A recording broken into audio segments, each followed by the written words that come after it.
Hi everyone, welcome back to my Vivant on a Budget food series. If you are new to my channel, my name is Tams and I create content that encourages a well-lived creative life.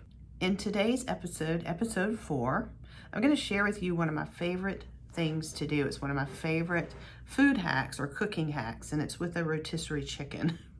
I want to share with you how many meals you can get out of just a basic grocery store rotisserie chicken. You may have noticed in episode 2 when I was sharing some of my grocery hauls that I had brought home a rotisserie chicken from my Walmart haul.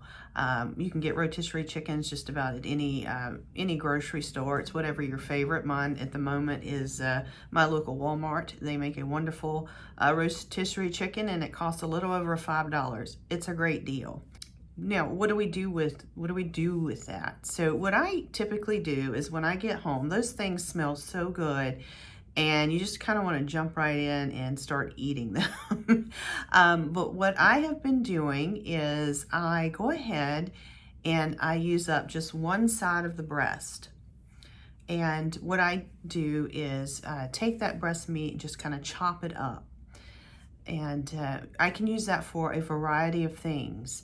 In this particular situation, on the day that I got this chicken, I made a current favorite, which is a chicken Cobb salad with a homemade blue cheese dressing.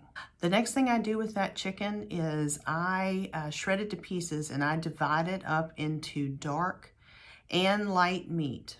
Okay, you don't have to divide those up, but I wanted to show you just how much more white meat that I could get off the rest of the chicken breast and how much dark meat I could get. And, you know, depending on what you want to cook, you know, sometimes you may just only want to use the white meat. In the summertime, I love to use that white meat to make chicken salads. I make a really nice chicken salad that's bulked up with celery and grapes. It's very good and makes multiple sandwiches. So that's even more meals that you can get from just the remaining white meat. For the dark meat, I use that to make soups and casseroles, you name it. But the next thing I do is I don't throw the carcass and skin away. I save all the bones and the carcass and the skin, and I put them back inside the container that the rotisserie chicken came in.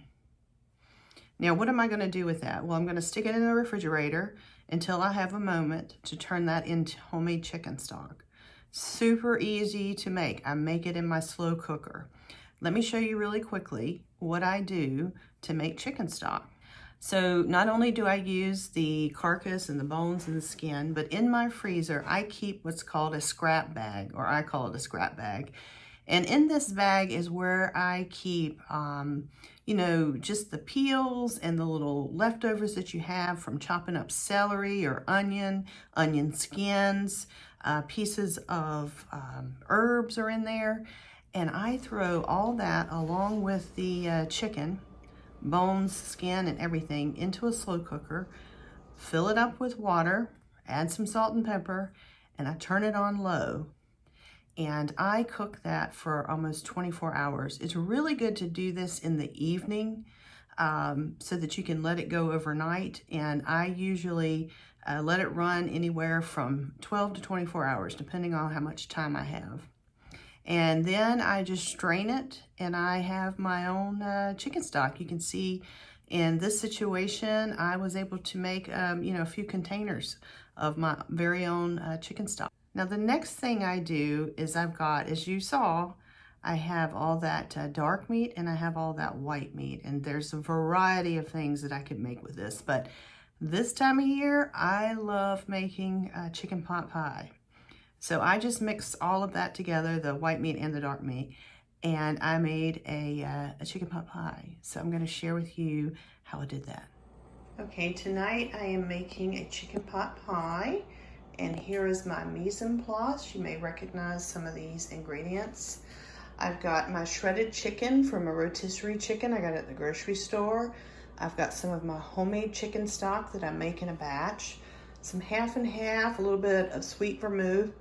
Butter, I've got chopped parsley and thyme fresh from my herb garden, some salt and pepper.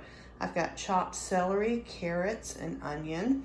I've also got my own pastry crust that I make myself, and I just need to get a little bit of flour to dust on the vegetables while they're cooking. And we are getting ready to make chicken pot pie, so I'll show you what it looks like when it comes out of the oven. Oops, I forgot to mention I have frozen peas that I keep in the freezer. This is one of my staples. And there's a little bit of flour, all-purpose flour, that I'm gonna need for this recipe. Yeah, so that is all the ingredients.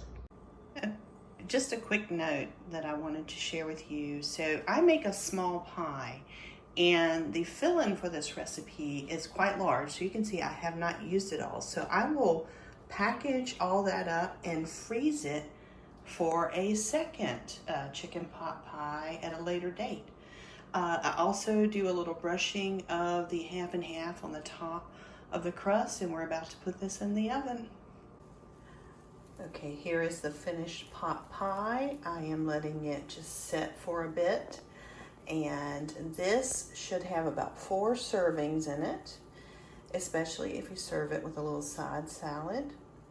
So yeah, I got 4 servings out of that, which is more than enough for me tonight and some leftovers. But I love chicken pot pie, so I'm probably gonna have a little bit more than a regular serving portion. And I'll go through this, you know, in the next few days and enjoy it.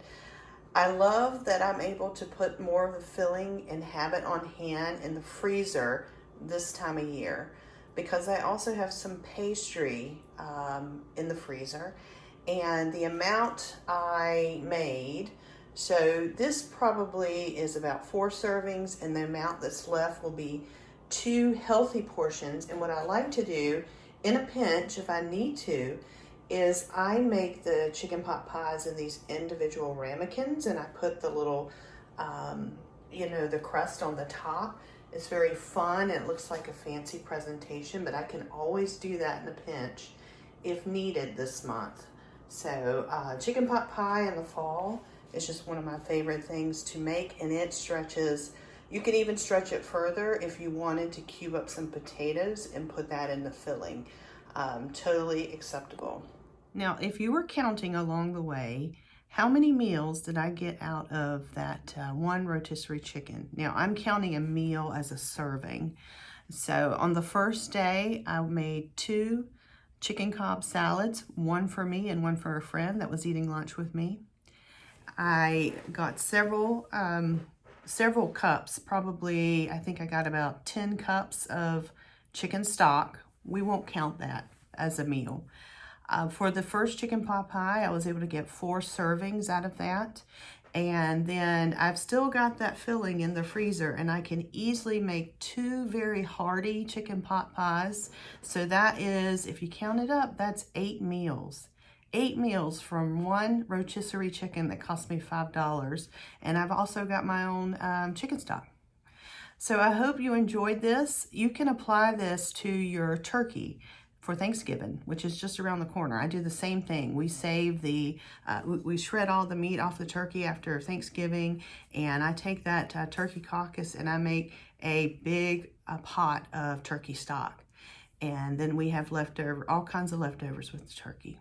So I hope you enjoyed. Let me know what you do with your leftover rotisserie chicken and your leftover Thanksgiving turkey. In the next video, I will be talking more about my little kitchen. I'm going to finally give you a little tour and show you what it looks like.